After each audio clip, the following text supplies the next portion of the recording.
మన రాజుగారు ఇట్లా వ్రతాలు సత్యనారాయణ స్వామి వ్రతం చేసుకున్నారు. ఈ వ్రతం చేస్తే సంతానం కలుగుతుందట. కాబట్టి వ్రతాన్ని చేసి మనం కూడా సంతానాన్ని పొందుదాము అని భార్య దగ్గర అన్నాడు. కానీ ఒక్కసారిగా విశ్వాసం కుదరలేదు. ఆ వయస్సు కుదరక అందరి భక్తులకి స్వామి పరీక్ష పెడితే వీడు స్వామికి పరీక్ష పెట్టాడు. స్వామి, నాకు గనక సంతానం కలిగిందా నీ వ్రతాన్ని చేస్తాను అన్నాడు. మొదటి కథలో వ్రత విధానాన్ని చెప్పారు. రెండవ కథలో ఆ వ్రతాన్ని ఎవరెవరు ఆచరించారో చెప్పారు. ఈ మూడవ కథలో వ్రతాన్ని ఆచరించకపోతే, సంకల్పం చేసి ఆచరించకపోతే ఏం జరుగుతుంది అనేది ఈ కథలో చెప్తారు. ఆ భార్యతో అంటాడు, సరే మనకు కూడా సంతానం కలిగితే నేను ఈ వ్రతం చేస్తాను స్వామి అని భార్య దగ్గర ప్రతిజ్ఞ చేశాడు. స్వామి ఎదురుకుండా సరే, భగవంతుడు భక్త సులభుడు, అందరికీ ఏదో టైంలో వాడికి ఒక అవకాశం ఇస్తాడు. అలాగే సరే మీకు ఒక అవకాశం ఇచ్చి చూద్దాం అనుకున్నాడు. ఆ పుణ్య దంపతులకి ఒక శుభ ముహూర్తంలో ఆ భార్య గర్భవతి అయి చక్కగా నవమాసాలు పోసి ఒక ఆడపిల్లని కన్నది. ఆడపిల్ల పౌర్ణమి రోజు నిండు చందమామ ఎంత బాగుంటుందో అంత అందంగా పుట్టింది. పేరు పెట్టాడు. ఏం పేరు పెట్టాడు? కళావతి అని పేరు పెట్టాడు. సరే, నామకరణం అయిపోయింది, బారసాలు అయిపోయింది, ఉయ్యాలు అయిపోయింది. 3వ నెల వచ్చేసింది. ఈయన కాలక్షేపం చేస్తున్నాడు. వెనకాల పడింది భార్య. ఏమయ్యా, సంతానం కలిగితే వ్రతం చేద్దామన్నావు, మర్చిపోయావా? ఇప్పుడు కాదులే, అమ్మాయికి వివాహకాలంలో చేద్దాంలే అన్నాడు. పూర్వకాలంలో అష్టవర్షాత్ భవేత్ కన్య, 8వ సంవత్సరంలోనే ఆడపిల్లల వివాహాలు జరిగేవి. ఆ 8వ సంవత్సరం నాగానే మళ్ళీ గుర్తు చేసింది, అమ్మాయికి వివాహ వయసు వచ్చిందయ్యా. సరే, ఒక దూతను పంపాడు. నువ్వు వెళ్ళి మా అమ్మాయికి తగిన మొదలు ఎక్కడన్నా మంచిగా ఉన్నాడేమో వాకప్ చేసిరారా అని పంపాడు. వాడి పక్కనే ఒక ఊళ్ళోకి వెళ్ళాడు. ఆ ఊళ్ళో ఒక శెట్టి గారు అబ్బాయి అందంగా ఉన్నాడు, చదువుకుంటున్నాడు, ఆస్తి పాస్తులు ఉన్నాయి. ఇవాళ చూసేవన్నీ అవే కావడం.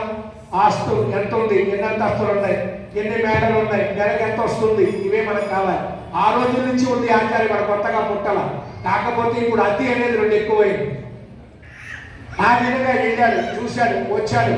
అయ్యా, పలానా ఊళ్ళో పలానా శెట్టి గారు అబ్బాయి మీ అమ్మాయి దగ్గర వీడు చూడు బాగున్నాడు కాబట్టి అన్నాడు. ఒక మధ్యలో చూసుకున్నాను. నా డ్రెస్ ప్రకారం ఈ యొక్క వయసు దంపతులు ఇద్దరు వెళ్ళారు. పిల్లాన్ని నచ్చాడు. నిశ్చయ తాంబూలాలు అప్పటికప్పుడు మార్చుకున్నారు. వివాహం కలిగి వచ్చేసింది. వివాహం ఆనందంగా ఎలా చేశాడు? 1 రోజు కాదు, 2 రోజులు కాదు. డబ్బు ఎక్కువ ఉంది, నవరత్నాల వ్యాపారం, డబ్బు ఎక్కువ ఉంది. 5 రోజులు వాడు గ్రాండ్ గా పెళ్లి చేశాడు. కానీ ఏ ఒక్కరోజు కూడా వాడి బుద్ధికి స్వామి గుర్తుకు రాలా. అయినా సరే భార్య మళ్ళీ గుర్తు చేసింది. ఏమయ్యా, సంతానం కలిగితే వ్రతం అన్నావు, పుట్టింది పాప, అప్పుడు చేస్తే పెళ్లిలో అన్నావు, 5 రోజులు ఇంతమందికి భోజనాలు గ్రాండ్ గా చేశావు, వ్రతం చేస్తావా లేదా అనేసి ఒక్కసారి భార్య మీద మండిపడ్డాడు. ఏమన్నాడు? నీకు బుద్ధి ఉందా లేదా? 5 రోజులుగా పెళ్లి ఎంత గొప్పగా చేశానో చూసావా, చూడలేదా? ఉన్న డబ్బులన్నీ కూడా ఖర్చు పోయాయి. ఏమీ లేవు నా దగ్గర, నయా పైసా లేదు. మళ్ళీ వెళ్ళాలి, వ్యాపారం చేయాలి, తిరిగి వచ్చి వ్రతాన్ని చేయాలంటే వరకు నా వల్ల కాదు అన్నాడు. యద్భావం తద్భవతి. మనం అనుకుంటుంటాం కదా, మన మనసులో ఏదైతే ఉందో అదే మనకు కనబడుతూ ఉంటుంది. సరే, వివాహం అయిపోయింది. 1 నెల రోజులు సమయం అయింది. మా వాళ్ళు ఇద్దరు ఇంట్లో కూర్చున్నారు.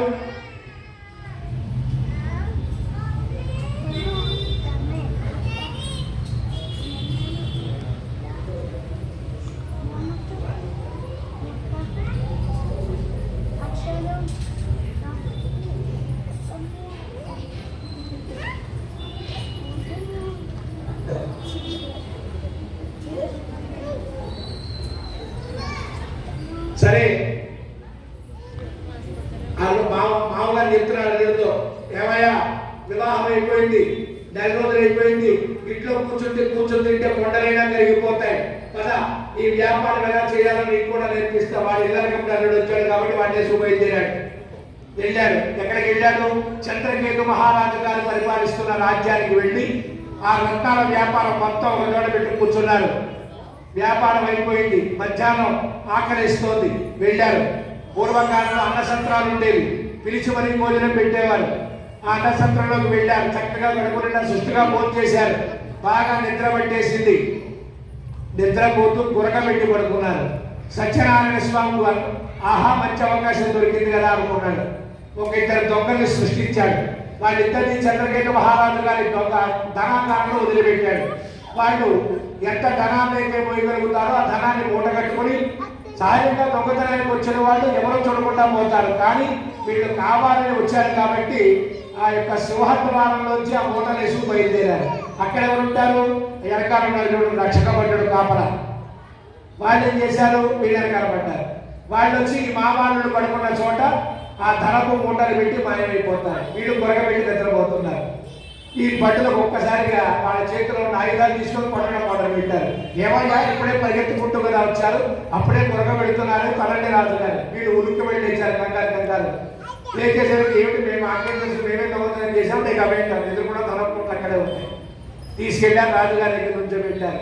ఆ రాజుగారు ఏదో అంతఃపురంలో గొడవల్లో ఉండి వీళ్ళ సంగతి తర్వాత చూద్దాం, తీసుకెళ్లి పక్కన పడేది చీకటి గుట్లో బాలేండి అన్నారు. సమయం అనుకూలంగా లేకపోతే 1కి 100 కలుస్తాయి. తీసుకెళ్లారు, చీకటి గుట్లో పడేసారు. ఎవ్వరు వాళ్ళ మాట వినేవాళ్ళు. ఇక్కడ వీళ్ళిద్దరు పరిస్థితి ఉంటే ఇంటి దగ్గర భార్య కూతురు ఉన్న ధనాన్ని మొత్తం దొంగలు వచ్చుకుపోయారు. గట్టిగా దారిద్ర్యాలు అనుభవిస్తున్నారు. 10 రోజులు దాటిపోయింది, ఆహారం లేదు, తిండి తిప్పలు లేవు. అప్పుడు ఆ యొక్క తల్లి చెప్తుంది కూతురుతో, మీ నాన్నగారు నువ్వు పుట్టక ముందు సంతానం కలిగే వ్రతాన్ని చేస్తానని ఒప్పుకున్నారమ్మా, నువ్వు పుట్టినప్పుడు గుర్తు చేస్తే పెళ్లిలో అన్నాడు, పెళ్లిలో గుర్తు చేస్తే డబ్బు లేదన్నాడు. ఇదిగో ఆ సత్యనారాయణ స్వామి వ్రతం చేయకపోవడం వల్ల మనకి ఇటువంటి దుర్గతులు కలిగినాయి. మీ నాన్నగారు పోయి 10 రోజులైంది, మీ ఆయన ఎక్కడున్నాడో తెలియదు. కాబట్టి మనమిద్దరమన్నా మన శక్తి కొనది ఈ సత్యనారాయణ స్వామి వ్రతాన్ని ఆచరిద్దామనుకున్నారు తల్లి కూతురు ఇద్దరు కూడా. సరే అనుకున్నారు. ఎక్కడికి వెళ్తారు? డబ్బులు లేవు, వ్యవహారం లేదు. పగటి పూట వెళ్తే సిగ్గుపడుతుందని చెప్పి రాత్రి కూడా భిక్షాటన వెళ్ళింది ఆ కూతురు. ఆ వెళ్ళిన భిక్షాటన ఇంట్లో ఒక బ్రాహ్మణోత్తమ ఇంట్లో ఈ సత్యనారాయణ వ్రతం జరుగుతుంది. వెళ్ళింది, కూర్చుంది, అయ్యేంత వరకు కూర్చుంది. భోజనం తాను చేసి తల్లిని తీసుకొచ్చేసరికి అర్ధరాత్రి అయిపోయింది. ఆ రోజుల్లో రాత్రి కూడా చేసేవాళ్ళు వ్రతాలు. సాయంత్రం 4ంటికి మొదలు పెడితే 9 గంటలు ఉండేవి. ఇప్పుడు 5 గంటలకే కూర్చోలేకపోతున్నారు. 9 గంటలు ఉండేవి ఆ రోజుల్లో. అలా అర్ధరాత్రి అయిపోయింది.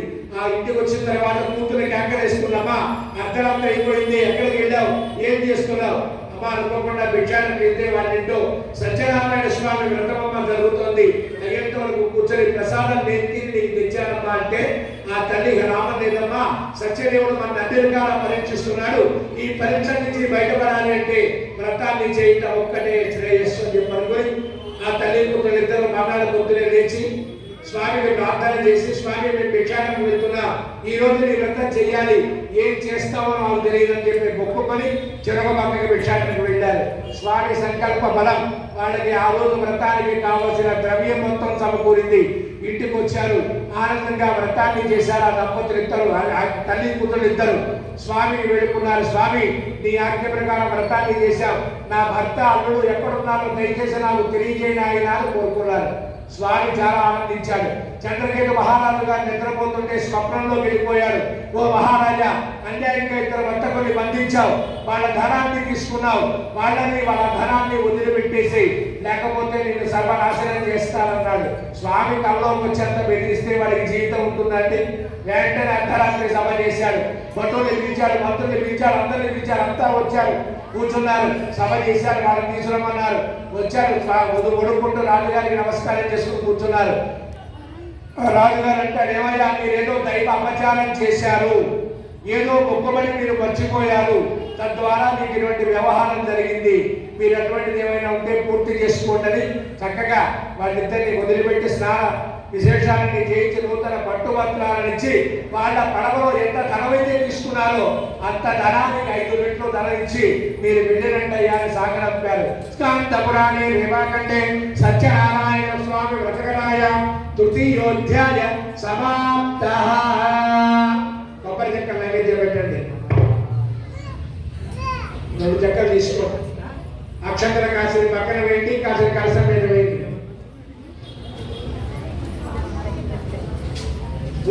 స్వాహ కొబ్బరి చక్కెర స్వాములు పెట్టుకొని తీర్థం చల్లండి.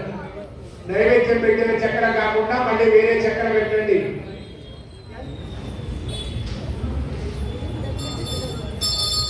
ఈ యొక్క ప్రతి సంవత్సరం మన దేవాలయంలో ఈ కార్తీక శుద్ధ ఏకాదశి వ్రతాల రోజు శాశ్వత అన్న సమారాధన చేసే దాకా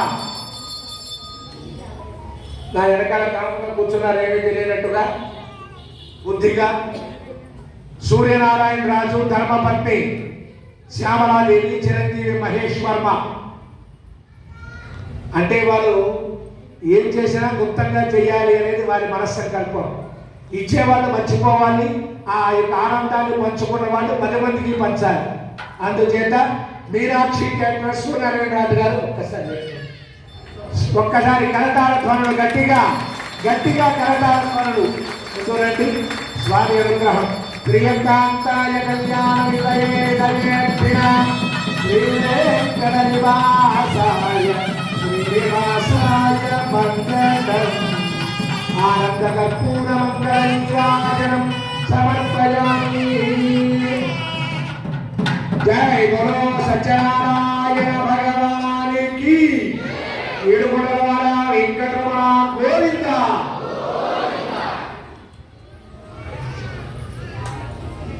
నక్షత్రం పట్టుకోండి.